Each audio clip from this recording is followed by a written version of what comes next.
The set was buzzing as the cameras rolled for another night of Jimmy Kimmel Live, with political firebrand Karoline Leavitt seated opposite the charismatic host. From the start, the energy was noticeably tense.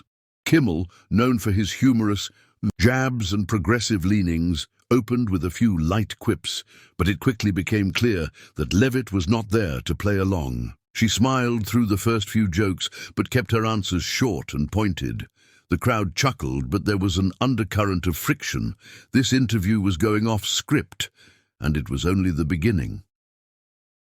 Kimmel shifted into politics, questioning Leavitt about her recent comments on media manipulation and free speech. With a smirk, he asked if she really believed comedians like him had the power to shape national discourse. "Absolutely," she said without hesitation. "You've got a stage, a following, and a responsibility. But instead of creating honest conversations, you create echo chambers disguised as jokes."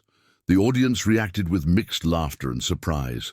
Kimmel raised an eyebrow, clearly not expecting such a direct answer. "So I'm the problem now?" he asked. "If the shoe fits," she replied calmly. As the tension built, Kimmel tried to bring levity back, mocking her stance on political censorship. He joked, "I guess I should be expecting a gag order next?" Leavitt, unfazed, responded, "You joke, but censorship isn't funny to people who've had their voices suppressed." She then cited instances where mainstream media had spun her words or ignored certain issues entirely. Her tone was serious, and the audience quieted. Kimmel, now visibly uncomfortable, attempted to interrupt, but Leavitt kept going. "You don't have to agree with me," she said, "but you could at least let me speak." Kimmel then pulled out a printed tweet, one of Leavitt's more controversial moments, and read it aloud with exaggerated sarcasm. "I mean, come on." He laughed. "You seriously think this is how policy should be debated?" Leavitt's face hardened. "Yes, because traditional platforms won't have honest discussions. Social media is where truth gets shared now, until it's censored." The mood turned. The playful sparring had become a direct clash of ideals. A few groans echoed in the studio. Kimmel tried to pivot again, but Leavitt wasn't budging. She had come to speak, not to be mocked. Then came the turning point. Kimmel leaned in and asked, "Why do people like you always act like victims?" The crowd laughed, but Leavitt didn't. She calmly removed her lapel mic and stood up. "I'm not a victim. I'm a guest, and I came to have a conversation, not be reduced to a punchline." The room froze. Kimmel stammered, "Karoline, it's just a show." But she was already stepping away.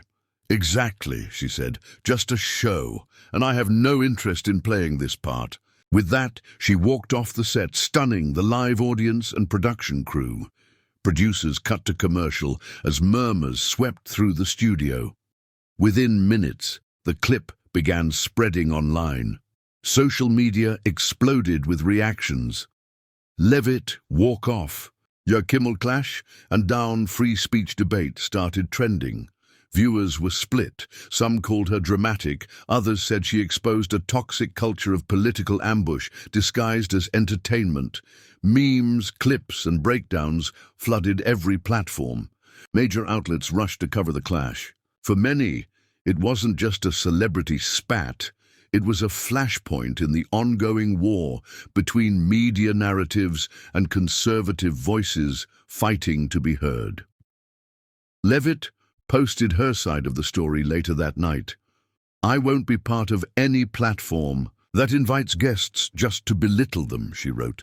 "If dialogue means mockery and insults, then I'll walk every time." Her statement was shared thousands of times. Public figures chimed in, some praising her for standing her ground, others calling it calculated. But one thing was clear: she had taken control of the narrative.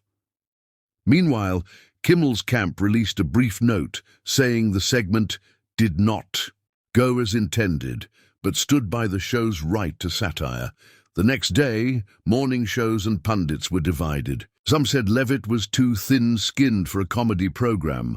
Others said Kimmel crossed a line by treating a political guest as a punching bag. Debates erupted about whether entertainment platforms truly allow for honest conversation or if they're just echo chambers with laugh tracks. Conservative networks celebrated Levitt's bold exit as a stand against bias. Liberal commentators argued she was dodging scrutiny.